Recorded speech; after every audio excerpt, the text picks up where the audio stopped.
Hello, Crazy Readers. Today we have Arthur Miller's greatest play, The Death of a Salesman. ये Miller का 20th century masterpiece था, which is based on a story of a salesman, Willy Loman. इस video में हम discuss करने वाले हैं summary, characters, themes, symbols. So without wasting time, let's start.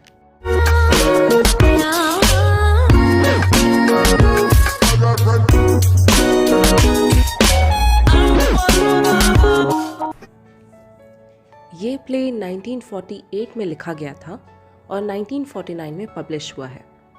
ये एक ट्रैजिक स्टोरी है जिसमें 2 एक्ट्स हैं। इस प्ले के लिए आर्थर मिलर को पुलित्जर प्राइज भी मिला था। Plot overview. ये प्ले विली लोमन नाम के 63 ईयर ओल्ड सेल्समैन के ऊपर बेस्ड है।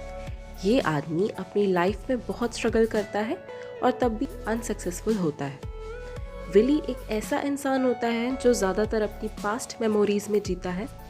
उसकी फैमिली भी उसकी अनसक्सेसफुल होने से काफ़ी सफ़र करती है। विली का ट्रेजिक एंड होता है जब वो समझ जाता है कि वो जी के तो नहीं बट अपनी लाइफ दे के सक्सेसफुल हो सकता है और उसको सुसाइड करने पर इंश्योरेंस के पैसों से अपनी फैमिली की मदद कर सकता है। स्टोरी को समझने से पहले हम इसके कैरेक्टर्स देख लेते हैं। The main character in the play is Willy Loman. ये एक ओल्ड सेल्समैन है। लिंडा लोमन उसकी वाइफ है। बिफ बड़ा बेटा है और हैप्पी लोमन छोटा बेटा है। चार्ली इसका पड़ोसी है और बर्नार्ड चार्ली का बेटा है। Let's come to the summary. एक दिन विली लोमन अपनी बिजनेस ट्रिप से लौट के घर आता है। उसकी ट्रिप अनसक्सेसफुल रही और इस एज में अब वो इतना ट्रैवल नहीं कर पाता था। इस पे उसकी वाइफ डिसाइड करती है कि विली को अपने बॉस से रिक्वेस्ट करनी चाहिए कि उसका काम ब्रुकलिन से ही हो सके और उसको ज़्यादा ट्रैवल ना करना पड़े। इसी दौरान उसका बेटा बिफ घर आता है। विली उस पर चिढ़ जाता है कि बिफ अभी तक अपनी लाइफ में कुछ कर नहीं पाया। इसी से परेशान होकर वो बीते दिनों को याद करने लगता है जहाँ बिजनेस ट्रिप से लौटने पर उसकी वाइफ उसका स्वागत करती थी और उसके बेटे हैप्पी और बिफ उसको अपना आइडियल मानते थे। वो याद करता है कि कैसे वो अपने बेटों को प्रॉमिस करता है कि एक दिन वो बहुत बड़ा बिजनेसमैन बनेगा, अपने पड़ोसी चार्ली से भी बड़ा।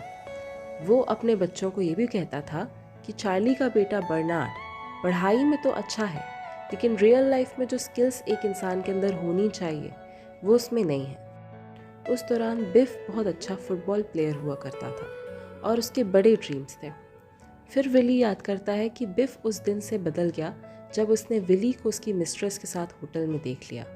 विली ये भी याद करता है कि कैसे उसके भाई बेन ने उसको प्रपोजल दिया था अपने साथ डायमंड के बिजनेस करने का, जो उसने एक्सेप्ट नहीं किया। उसके बाद वो बहुत बड़ा बिजनेसमैन बन गया था बट आज भी विली अपनी लाइफ में कुछ नहीं कर पाया। इसी के साथ एक्ट 1 ख़त्म हो जाता है।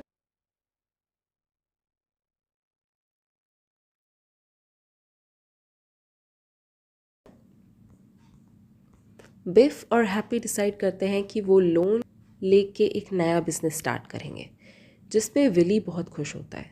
Next day proves to be a turning point जब विली अपने बॉस से उसकी ट्रैवलिंग इश्यूज़ को लेकर बात करता है और उसकी नौकरी चली जाती है। दूसरी तरफ बिफ अपने पुराने बॉस के पास लोन लेने पहुंचता है बट उसका बॉस उसको पहचानने से मना कर देता है।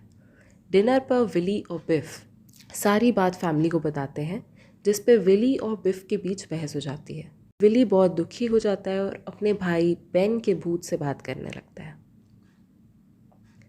अकेले गार्डन में वो कुछ सीड्स सो करता है और डिसाइड कर लेता है कि आखिर कैसे वो सक्सेसफुल हो सकता है। Ultimately he attempts suicide in a car crash जिसके बदले विली की फैमिली को इंश्योरेंस मनी मिल जाता है जिसकी उन्हें ज़रूरत होती है।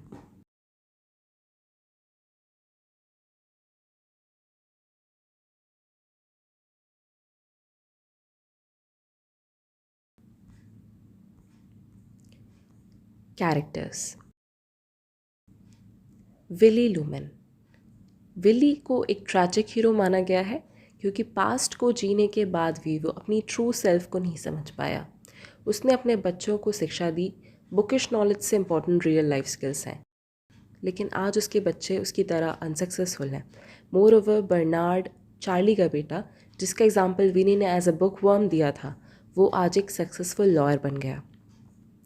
विली अपने आप को खुद गर्ज समझ के चार्ली के द्वारा दी गई जॉब को एक्सेप्ट नहीं करता है, बट दूसरी ओर उसको चार्ली से बार बार पैसे उधार मांगने में भी शर्म नहीं आती है। विली लोमन का नाम उसके कैरेक्टर से बिल्कुल मैच करता है। उसके पास विलिंगनेस तो है काफ़ी कुछ करने की, बट वो डिसइल्यूजनमेंट्स में रहने के अलावा कुछ नहीं कर पाता, which makes him literally a Loman. Ultimately उसकी सुसाइड से वो एक हीरो बन जाता है। उसके भाई बेन के statements, the jungle is dark but full of diamonds, उसको मेटाफोरिकली अपनी अल्टीमेट सक्सेस के लिए गाइड करता है, और वो अपनी फाइनल एंडिंग डायमंड की तरह ख़त्म करता है, which is rough and hard. उसने लास्ट में ये समझ लिया, द ओनली प्रोडक्ट ही sells is himself. Biff Loman, वो अपने पिता को प्यार करता था, बट उसका विश्वास विली से उठ जाता है जब उसको पता लगता है कि विली का अफेयर चल रहा है। अनलाइक विली एंड हैप्पी, बिफ हमेशा रियलिटी चूज़ करना पसंद करता था। हैप्पी लोमैन, हैप्पी को अपने फादर के वर्स्ट कैरेक्टर्स मिले हैं। सेल्फ डिसइल्यूशनमेंट एंड लस्ट जिसमें से प्रोमिनेंट है। ये भी अपने फादर की तरह रियलिटी को छोड़ के डिसइल्यूशनमेंट्स में रहना चूज़ करता था। ये इस बात से पता चलता है जब वो अपने आप को असिस्टेंट बायर बताता था, बट रियलिटी में वो असिस्टेंट बायर का असिस्टेंट होता है। इस इंसान को नॉलेज की कोई भूख नहीं है, और एक तरीके से पूरे प्ले में कैरेक्टर कोई ग्रोथ भी नहीं दिखा रहा है, जो कि इसको बिल्कुल हॉलो कैरेक्टर बना देता है। Linda Loman, as compare to his husband, Linda realistic है, बट अपने पति की तरफ प्रोटेक्टिव और लॉयल भी है। वो विली को अपने फैंटेसी वर्ल्ड में जीने देती है, जिससे उसको ज़्यादा तकलीफ़ ना हो। इस लेडी को हम केयरिंग कह सकते हैं। वो अपने बच्चों को विली से बुरा व्यवहार करने पर डांटती भी है। ये अपने फैमिली को बांधे रखना चाहती है। थीम्स, डिनायल, विली जो प्ले का मेन कैरेक्टर है, वो हमेशा डिनायल के स्टेट में रहता है। जब वो प्रेजेंट में कुछ प्रॉब्लम्स फेस करता है, वो अपने पास्ट की अच्छी यादों में खो जाता है, जिससे कि उसको प्रेजेंट की प्रॉब्लम से डील ना करना पड़े। ऐसे इसकी प्रॉब्लम्स और बढ़ जाती है और इसका प्रेजेंट बर्बाद कर देती है। द अमेरिकन ड्रीम, अमेरिकन्स का परफेक्ट वे ऑफ लिविंग के ऊपर नोशन है। विली को लगता था अगर आप पॉपुलर हैं और लोग आपको पसंद करते हैं तो आप सक्सेसफुल हो सकते हैं। इस अमेरिकन ड्रीम को चेस करते करते वो रियलिटी से अलग हो जाता है। उसके मरने के बाद हैप्पी अपने पिता के अमेरिकन ड्रीम में विश्वास रखना कंटिन्यू रखता है, बट बिफ ये बात समझ जाता है कि अमेरिकन ड्रीम सिर्फ एक इल्यूजन है। फैमिली को भी इस प्ले का इम्पोर्टेंट थीम मान सकते हैं। लिंडा अपनी फैमिली को जोड़े रखना चाहती है, और विली अपनी फैमिली के वेलफेयर के लिए अपनी जान तक दे देता है। बिट्रेयल, विली अपनी वाइफ को बिट्रे करता है। मोर ओवर वो अपने आप को रियलिटी से दूर रख के खुद को भी बिट्रे करता है। सिंबल्स, सीड्स, विली मरने से पहले कुछ सीड सो करता है। वो ऐसा इसलिए करता है क्योंकि वो अपनी फैमिली के लिए कुछ कर नहीं पाया, और जाते जाते वो इस धरती पे कुछ टैंजिबल छोड़ के जाना चाहता था। ऐसा वो रात में करता है। इससे पता चलता है कि वो इस बात पे ज़्यादा फोकस कर रहा है कि वो कुछ छोड़ के जाए, ना कि इस पे कि वो सीड्स ग्रो करेंगे या नहीं। सॉकर शूज़,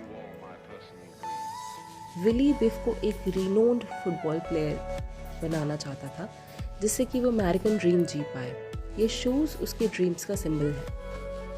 बिफ को जब अपने फादर के अफेयर के बारे में पता चलता है, तो वो इन शूज़ को जला देता है, और साथ ही अपने फादर के ड्रीम्स को भी। Diamonds and dark jungle, diamonds wealth का सिंबल है। प्ले के एंड में हम देखते हैं विली बेन की बात याद करता है, जो उसको डायमंड्स पाने के लिए मोटिवेट करते हैं। डायमंड का यहाँ मेटाफोरिकल मीनिंग है इंश्योरेंस मनी, जो वो पा सकता है सिर्फ डार्क जंगल्स में जाके, इन अदर वर्ड्स अपनी डेथ से। Why play is a masterpiece, इस प्ले की स्टोरी लाइन बहुत ही कंपेलिंग है। इसके साथ इसमें बहुत अच्छे थिएट्रिकल एलिमेंट्स भी हैं, जैसे कि फ्लूट साउंड का यूज़, जो कि रिप्रेजेंट करता है विली की वो चॉइसेस जो वो चूज़ कर सकता था अपनी लाइफ बेटर बनाने को। ये प्ले विली की पूरी लाइफ स्टोरी सिर्फ 24 घंटों में बता देता है। Relates to the classical tragedy क्योंकि इसमें यूनिटी ऑफ टाइम, प्लेस और एक्शन देखा गया है। This was all about Arthur Miller's play. ऐसे और वीडियोज़ के लिए चैनल सब्सक्राइब करें और वीडियो को लाइक करके सपोर्ट करें।